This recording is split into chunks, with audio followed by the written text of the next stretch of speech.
नमस्कार, एक बार फिर मैं स्वागत करता हूं आपके अपने इमरत सर यूट्यूब चैनल पर। इससे जो पहले का वीडियो था उस पर आपने बहुत ज़्यादा प्रेम प्यार दिया मुझे, उसके लिए मैं आप सबका एक बार फिर से धन्यवाद ज्ञापित करता हूं।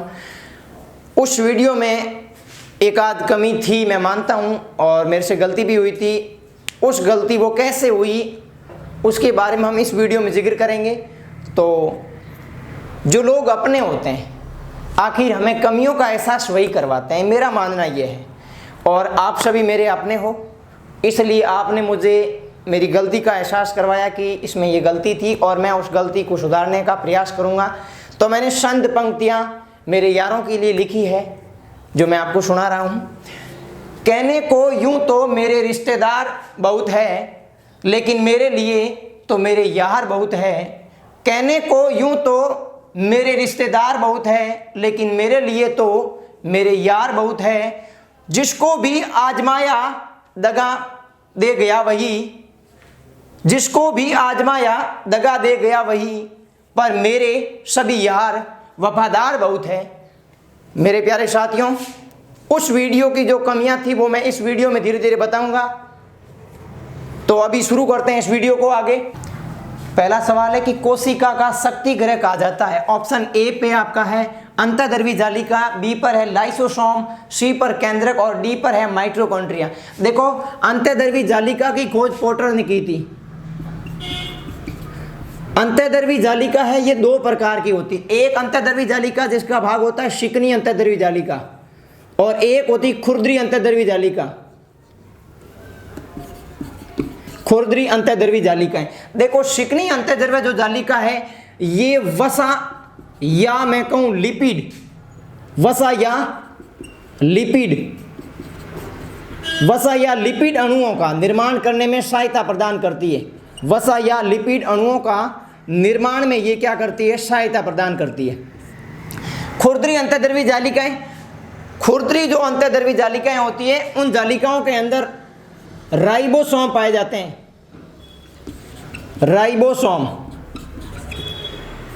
खुरदरी जो अंतःद्रवी जालिका होती है उनमें राइबोसोम पाए जाते हैं। और राइबोसोम में ये प्रोटीन का संश्लेषण करते हैं। राइबोसोम प्रोटीन का संश्लेषण करते हैं। प्रोटीन का संश्लेषण करते हैं। राइबोसोम प्रोटीन का है जो संश्लेषण करते हैं। उसके बाद आता है लाइसोसोम। लाइसोसोम की खोज की थी डी डुवे ने। और लाइसोसोम में है जो एंजाइम पाए जाते हैं, पाचक एंजाइम, पाचन एंजाइम। ये पाचन एंजाइम क्या करते हैं? जटिल भोजन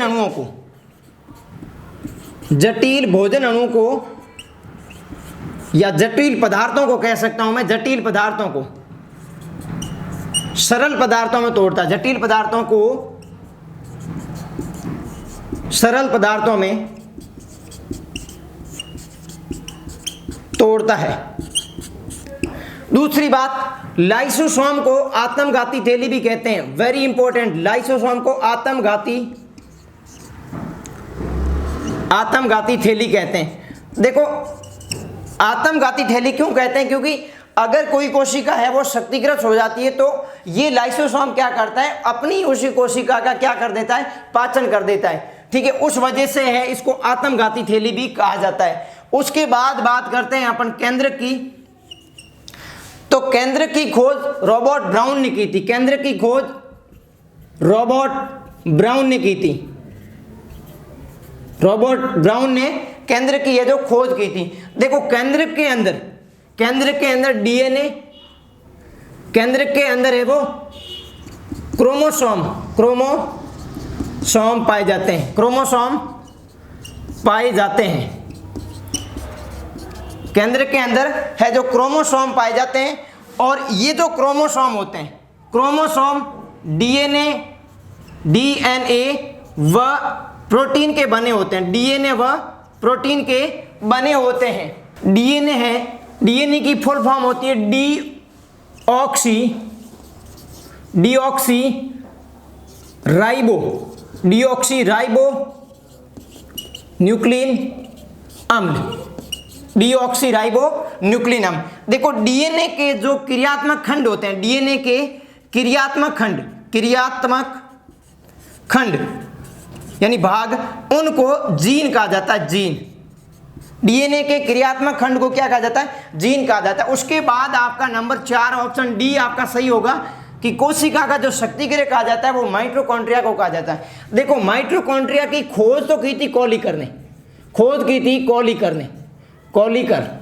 किसने की थी भाई? कॉलिकर ने माइटोकॉन्ड्रिया की है जो खोज की थी। लेकिन एक वैज्ञानिक था जिसका नाम था बेंदा ने इसका नामकरण किया। इसने तो क्या की? कॉलिकर ने तो क्या की? खोज की। और बेंदा ने क्या किया? नामकरण किया।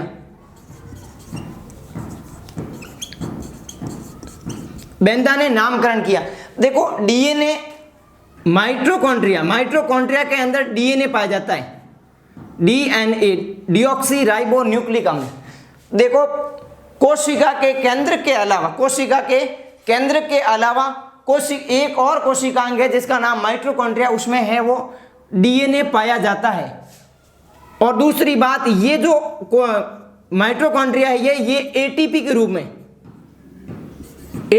रूप में है जो ऊर्जा का उत्पादन करता है। और कोशिका का जो शक्ति गृह कहा जाता है वो भी किसको कहा जाएगा?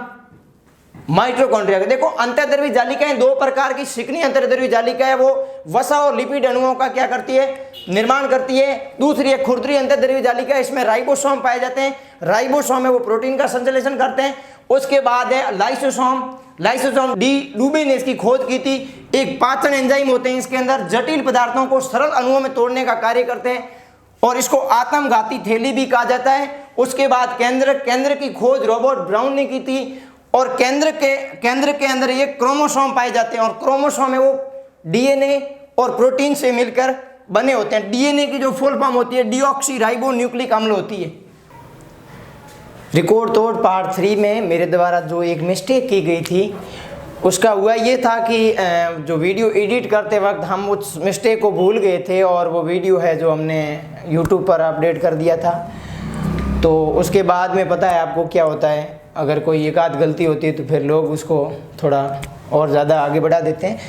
उस गलती को मैं आपको 2 बातों में बताना चाहूँगा कि शाम सूरज को ढलना सिखाती है, शमा परवाने को जलना सिखाती है।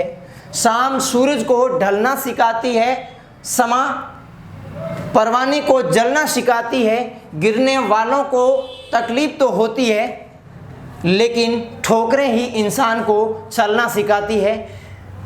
हुआ ये था कि एक छोटी मिस्टेक ने आप जैसे मानव लोग जो मेरे YouTube प्लेटफॉर्म पर आए उन्होंने बहुत अच्छे से कमेंट भी किए। कुछ कमेंट जो थोड़े मतलब वो उस टाइप वाले थे, फिर भी बहुत सारे लोग थे जिन्होंने बहुत अच्छे से कमेंट किए थे। और मैं मानता हूँ कि मुझे उस वीडियो से बहुत कुछ सीखने को मिला। मैं कई बार बड़े बड़े शो देखता हूँ तो वहाँ सेलिब्रिटी कहते हैं कि हमें फ़ोन अटेंड करने में या फिर लोगों से मिलने में है जो टाइम नहीं मिलता है। हकीकत पिछले 1-1.5 दिन के अंदर इतने फ़ोन कॉल्स आए कि मतलब मैं खुद हैरान रह गया। एक फ़ोन की बात होने के बाद दूसरा, वो फ़ोन कट किया नहीं कि उससे पहले दूसरा फ़ोन तैयार रहता था। तो अपन शुरू करते हैं आगे। एक और मिस्टेक थी वो मैं इस अगले सवाल के बाद बताऊंगा। चलिए शुरू करते हैं अपना अगला सवाल। कैंसर के उपचार में किस समस्थानिक का उपयोग किया जाता है? मतलब कैंसर के उपचार में किस आइसोटोप का उपयोग किया जाता है? सबसे पहले अपन थोड़ा सा कैंसर के बारे में अध्ययन करते हैं। देखो कैंसर जो रोग है ये हमारे शरीर में अनगिनत कोशिकाएं हैं और कोशिकाओं का विभाजन होना एक सामान्य सी बात है, एक सामान्य प्रक्रिया है। लेकिन शरीर के किसी विशेष अंग के अंदर कोशिकाएं है वो अनियंत्रित रूप से अगर वृद्धि कर जाए और कोशिकाओं का जो संतुलन है वो बिगड़ जाए तो वो भागे, वहाँ जो कोशिकाएं वो कैंसर का रूप ले लेती है। उसके बाद अपन थोड़ी सी बात करते हैं समस्थानिक के बारे में। देखो समस्थानिक के अंदर परमाणु संख्या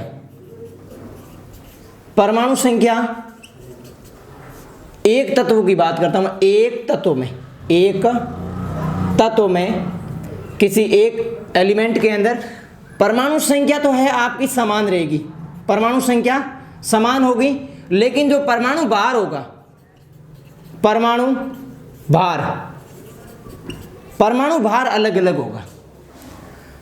परमाणु संख्या समान रहेगी लेकिन परमाणु भार है वो अलग अलग रहेगा। या फिर मैं इसे ऐसे भी कह सकता हूं कि प्रोटॉन की संख्या एक ही तत्व में प्रोटॉनों की संख्या, प्रोटॉनों की संख्या समान, लेकिन प्रोटॉनों की संख्या समान लेकिन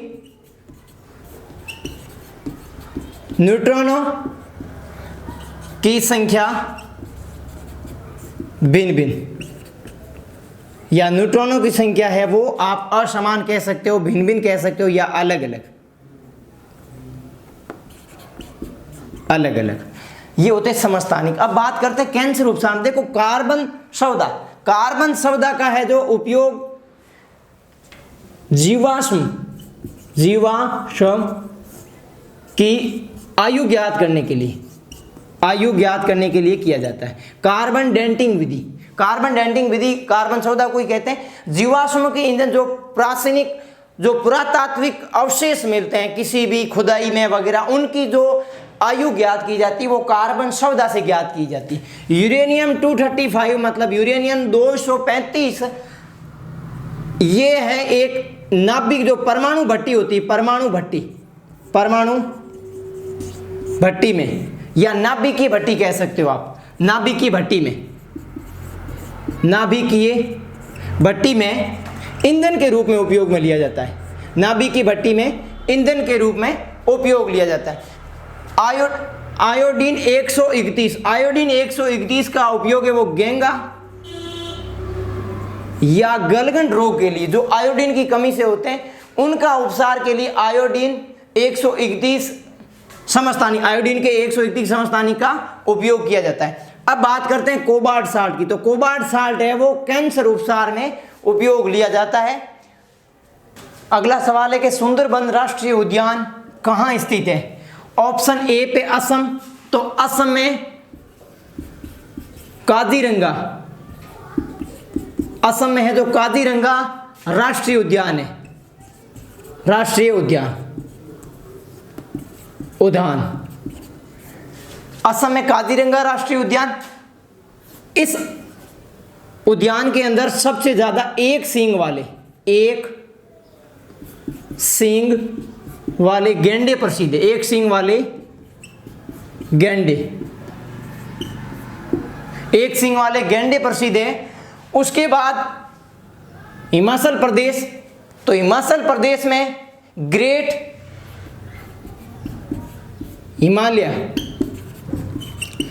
हिमालय राष्ट्रीय उद्यान, ग्रेट हिमालय राष्ट्रीय उद्यान। ऑप्शन ए पे आपका काजीरंगा राष्ट्रीय उद्यान है, ऑप्शन बी पे आपका हिमाचल प्रदेश तो ग्रेट हिमालय राष्ट्रीय उद्यान, और ऑप्शन सी पे आपका कर्नाटक तो बांदीपुर राष्ट्रीय उद्यान, बांदीपुर राष्ट्रीय उद्यान, बांदीपुर राष्ट्रीय उद्यान कहाँ है? तो कर्नाटक में है जो बांदीपुर राष्ट्रीय उद्यान है।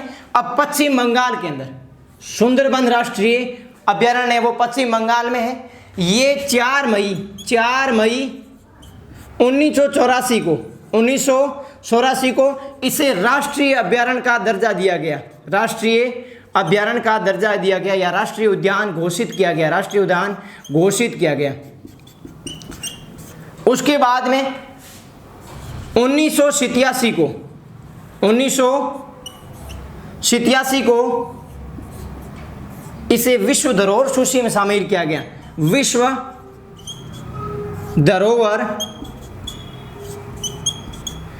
धरोहर सूची में शामिल किया गया। असम में काजीरंगा राष्ट्रीय उद्यान है, हिमाचल प्रदेश में ग्रेट हिमालयन राष्ट्रीय उद्यान, कर्नाटक में बांदीपुर राष्ट्रीय उद्यान, पश्चिम बंगाल में सुंदरबन राष्ट्रीय उद्यान। 4 मई 1984 को राष्ट्रीय उद्यान का दर्जा दिया गया, 1987 में विश्व धरोहर सूची में शामिल किया गया। और गंगा नदी के डेल्टा पर, गंगा नदी के सुंदरबन